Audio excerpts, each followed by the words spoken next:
Because the journey that you're on is something that you can make into anything that you want. You can make it into anything that you desire. And ultimately, that choice is up to you and how you see it. Hello, and welcome to Learn to Love You, a channel and a community where I want to help you to learn to love yourself, because learning how to do so has changed my life. Hello everybody. Welcome back to Learn to Love You. If this is your first time here, welcome to Learn to Love You. So great to have you here. And if you're returning, welcome back. It's great to see you. So my name is Laura, if you haven't met me yet, and I created Learn to Love You in order to help people cultivate true self-love into their lives so they can have happier, healthier, more whole and complete lives through the beautiful practice of self-love. So in today's episode, I'm going to talk all about how learning to love and embrace your own individual journey can help you cultivate self-love, and why this is one of the most important things that you can do for yourself and for your relationship with yourself. But before we get started, make sure to check out the Learn to Love You podcast and check out the blog on Medium. Both of those will be linked in the description of this video. But without further ado, let's get into it. Each of us was born into different circumstances. We all have different traits, attributes, and opportunities that help us go throughout our lives and grow throughout our lives. As we get older, we develop certain affinities and interests that help us to decide what we want to pursue in our lives, whether this be as small as reading every book in our book collection to as big as becoming a surgeon. The reality is, each of us is currently on our very own path and becoming who we're meant to be in this lifetime. No two people have the same circumstances because every individual has their very own unique journey to go on in this life. And when we want to achieve things or acquire certain things in our lives, every individual has their own unique way of getting there. You may ask two people who are world-renowned authors how they came to be, and in most cases, they would give you two very different stories. However, problems arise when we believe that our journeys should go the same way as everybody else's. Society has ingrained this framework into our minds that makes us believe that life should go a certain type of way. The traditional framework goes something like this.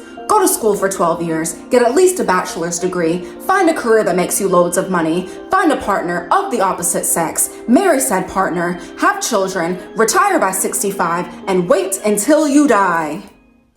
Society likes to push everyone into this mold because, in my opinion, I believe that they don't want us to have too much individuality, because if everyone were individual and doing what felt right to them, the very systems of the society would collapse and people would overthrow the government and escape the matrix and our human consciousness would ascend. But holy crap, let me not get too deep. Anyways, the framework that society pushes on us can cause a lot of people to feel like they have to follow every expectation of society to a T. And if there's a delay or a change or a mishap along the way that doesn't make them follow the same path, then a lot of people tend to feel anxious or feel like they're doing something wrong in their lives. A few examples of these traditional frameworks can be going straight to college at 18 years old, knowing what you want to do with your life by the time that you're 22, getting married by 35. Some other examples related to achievement might be, in order to be a successful artist, you have to sell a lot of pieces and get rich from making art. Or another thing could be, in order to be a successful YouTuber, you have to have 1 million subscribers. Or in order to be a successful person in life, you have to have a big house, a nice car, and loads of money. This ultimately leads to a lot of people putting pressure on themselves to conform to societal ways, or to rush the process of their life as it's unfolding. But this, however, leads to a lot of people being frustrated with themselves if they haven't met certain goals or fit into societal expectations. And this can lead to a lot of people feeling like they're failures if they haven't reached those goals. And all of this frustration can lead into self-loathing and one punishing themselves for not reaching goals, and people being too hard on themselves and not loving who they are because they haven't met these societal expectations. And with social media being a part of our everyday lives, it can make a lot of these feelings a lot more prevalent. You see the couple on Instagram in a happy relationship, and you think to yourself, why can't I have that? You see the highlight reel of one's month-long vacation to Bali, and you wonder to yourself, why am I not there? We compare our lives to other people's lives so much of the time, and this always leads to us feeling like where we currently are in life is wrong. And this can also feed into aspects surrounding personal identities as well. A great example of this can apply to people part of the LGBTQ community. Although in the past 10 years, many movements have taken place to fight for gay rights, society has still painted this framework around heteronormative standards. This pushes the idea that only a relationship between a man and a woman is the only acceptable framework of a relationship. And if you don't fit into heterosexuality, then you can be seen as less than or looked down upon. And if you don't have feelings for the opposite gender, but you do have feelings for the same gender, you might grow up believing that there's something wrong with you for not fitting into the majority of society and their preferences. And things like these can leave a lot of people feeling ashamed about who they are, or feeling like they should be different or their identities should change. And this can lead to a lot of people hating themselves and rejecting themselves for who they are. Expectations from society, family, friends, peers, romantic partners are some of the main reasons why some people are so dissatisfied with where they are in life and with who they are. It's only when we break away from these ideas of what we think is normal and break away from these ideas of what our lives should be like is when we can learn to love and embrace and start to accept our own individual and unique journey. So, how can I start to feel better about where I am in life? One thing that might help you to feel better about the path that you're on in life is to remove this idea of the perfect timeline from your mind. I want you to understand that the perfect timeline is something that does not exist. It is something that humans have created in order to control society. But in reality, the perfect timeline does not exist. And evidence for this is actually life and death itself. Society preaches that we have roughly 75 years to live. But the reality is, life and death do not care about this number. People die at all ages, from the very young to the very old. This means that everyone's life and everyone's timeline is ultimately going to be very different. And you also have a timeline that's uniquely set to your life. And this is something that society cannot dictate. I personally believe that everything happens in our lives in divine timing. This means that we meet certain people at the right time, things happen for us at the right time, and sometimes we even avoid tricky situations just at the right time. We are part of a greater understanding, and the paths that we're on also cater to that greater understanding, even if it's hard to perceive that at the very moment. But as humans, we're always in a hurry to achieve more or to acquire more or to move on to the next phase of our lives. And this pressures everyone around us to always feel like we're in a rush to get to the next thing. And every time we rush the flow of life, it always leads to burnout and stress and unnecessary anxiety, because in reality, life isn't meant to be rushed. It's meant to be flowed with at its natural rhythm. And the more that we pressure ourselves to follow these rigid timelines and rush the process of life, is the more that we suffer, because we're not meant to rush the process of life. We're meant to trust in the divine timing of everything.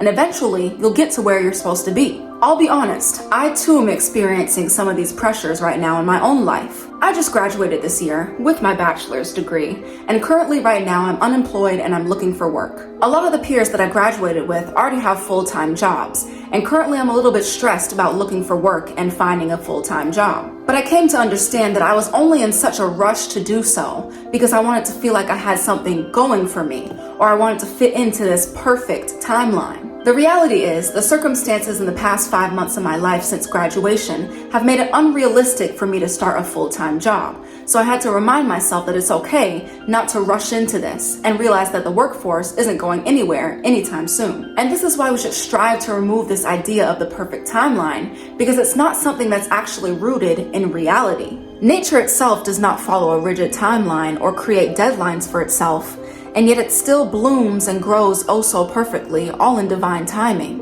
And since we're also a part of nature, the more that we allow ourselves to surrender and flow with the natural unfolding of life, is the more peaceful that we end up feeling. But the more that we put these rigid timestamps on our lives and tell ourselves that we have to follow these timestamps and try to control everything so we follow these timestamps, is the more chaotic our lives start to feel, because we're not moving at the natural flow of life. Another thing that can help us to feel better about where we are in life is to stop measuring our own journeys in the light of someone else's. Of course, if you're looking up to someone for inspiration or for something that you want to achieve in life, I find no problem with that. Sometimes it's nice to look at people who are ahead of us in order to get inspiration for what we're trying to achieve. But I'm talking about that type of comparison that makes you feel worse about yourself, that makes you feel like all your energy has just been depleted from yourself. The more that we compare ourselves to other people is the more that we rob ourselves of achieving our own potential. The reality is, certain people get to certain points in their lives faster than other people do, but that doesn't make their journey more fair than yours or better than yours. We might see someone with a big house and a fancy car, but we don't really know the ins and outs of the story of how they got to that point. We suffer with comparison so much of the time because we feel like we should be like them. We should have what they have. We should be on their journey. We should be on their path.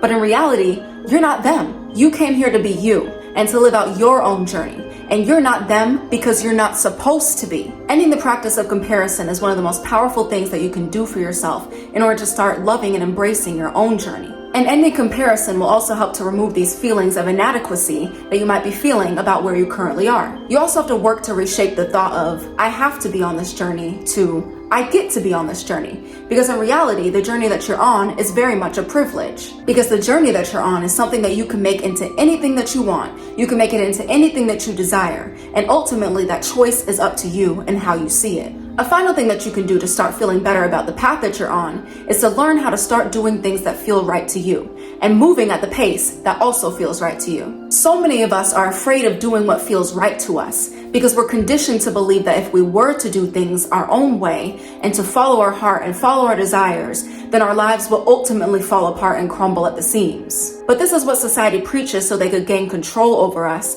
and keep us stuck in these molds and stuck on these timelines. And in most cases, this manipulation works because this leads to so many people being afraid to try new things or to try to follow their heart or try to follow what feels right to them. However, as humans, I believe that it's our duty to live an authentic life and to live a life that feels right and aligned to us. This is why when you see people who are living authentically and doing the things that they want to do with their lives, they're almost glowing, they're almost radiant because they're living in an aligned state. These people are often very happy in their lives because they're living for themselves. They stopped living for societal expectations a long time ago, and they decided to live for themselves and be authentic in that way. And this could also be applied to parts of who we are, such as our identities. Going back to the example on sexuality, you hear stories of people before and after they come out. Before owning who they are, a lot of queer people may tend to feel confused, lost, or inauthentic. But after they embrace that part of themselves and they own it, they almost shine in a different way because they're living according to their truth. The more that we look inside of ourselves and ask ourselves what we truly want without the influence of societal voices, is the more that we can start to live authentically and live according to our truth. And living in your truth and doing what feels right to you is one of the greatest ways that you can learn how to love yourself. So, what are ways that I can learn to love my own unique journey? One of the main ways that you can start loving your own journey is to find things about it to celebrate. You can celebrate your journey by realizing that it's one of a kind. There's not a single other person, alive or dead, who has ever had the same exact journey as you will have. But I don't want to be an oddball. If my journey isn't like the other people's, then I'm not going to be accepted. Hold up, babe. The thing about this is that the other people that you're comparing your journey to also have their own journeys as well. Their journeys are not a match to everybody else's journeys either. Therefore, we're all on our own individual journeys. Even if it might seem like everyone else is doing the same thing, I guarantee you that that is not the case. Realize that we're not meant to be like everybody else. This is why you see so many different looking people in all parts of the world. If everyone were the same or looked the same or had the same journey or the same beliefs or the same thoughts, then this world will be a very stale place to live in. And our journeys are meant to be unique because this makes for a race of humans with so many different stories and experiences that they can share and bring to the table for variety. Variety is something that makes life so rich and so interesting. So own the variety of your own journey and see what your own journey can bring to the table. Also, another thing is, I want you to strive to make fun out of your own journey. Do things to make whatever you're trying to achieve on your journey a fun and enjoyable process. The more that we stress about reaching our goals and desires is the more that we start to load them, and ultimately we might even give up on them. But who's to say that we can't have a little fun along the way? You can even start treating your own journey like you're on a quest in a video game. Sure, there might be setbacks and challenges and hardships along the way, but the more that you gain skills and the more that you learn things is the more that you can level up. So celebrate each win as it comes, and celebrate all the progress that you already made along the way. And take your journey lightheartedly. Even if you do make mistakes, realize that that's part of the game. And with each mistake that you make, it's just a lesson that you ought to learn so you can learn how to get through it and learn how to grow from it. The last thing that I want to leave you with is that I want you to find ways to make yourself feel okay with where you are. Part of loving yourself and loving the journey that you're on is holding space for accepting yourself in whatever stage that you might be in. And acceptance doesn't mean just giving up or throwing in the towel. It means to be okay with where you currently are and realize that you can always grow from here. So find ways to make the most of where you currently are in life and find ways to see how this part of your life, this stage that you're in, can actually be a beautiful thing. And I'm trying to do this as well. As I currently look for work, I'm trying to embrace this period of unemployment and see how this can be a beneficial thing. And I can spend all my time stressing and worrying and getting in my head about what society thinks of people who are unemployed, but instead I'm just trying to enjoy the most of this period of my life. I have time to go to the gym more. I have time to travel. I just got back from a month-long trip to Europe. I have time to actually cook meals and tap into the art of cooking. I have time to play my instruments, and most importantly, I have time to work on Learn to Love You. And you know this is my pride and joy. You have to find ways to make it okay where you are. You have to find ways to embrace the period of life that you're currently at. And you can either spend all your time worrying about it and stressing about it and rejecting it, which will make you feel worse, or you can learn to love and embrace it and find the beauty in it, which will make you feel better about it. Embracing and owning and loving your own journey is a big way that you can learn how to love yourself, because the more that you pour into your path and nurture yourself along the way is the more that you're nurturing the relationship with yourself. And in order to love yourself, you have to find ways to make your life the best that it can be and nurture yourself along the journey. But self-love is a quest. It's a never-ending journey that we must go on in order to have happier and healthier lives. So allow me to take this journey with you. Allow me to be your guide along the way. And we will learn to love ourselves together, day by day, little by little, and piece by piece. But thank you guys so much for watching this video. If you enjoyed it, please hit the like button. Please press the subscribe button if you want to be part of this journey with me. My ultimate goal for Learn to Love You is to create a community around self-love where everyone's learning how to love themselves, encouraging other people to love themselves. So if you're serious about loving yourself, I recommend that you subscribe to this channel. And if you're not a big YouTube watcher, that's okay. I also have a podcast and a blog if you're more of a listener or a reader. And I know that loving yourself might seem like an impossible feat, but the fact that you're here watching this video today is one step in the right direction. And just remember that I will always believe in you, but I just want you to believe in yourself. I'll see you next time.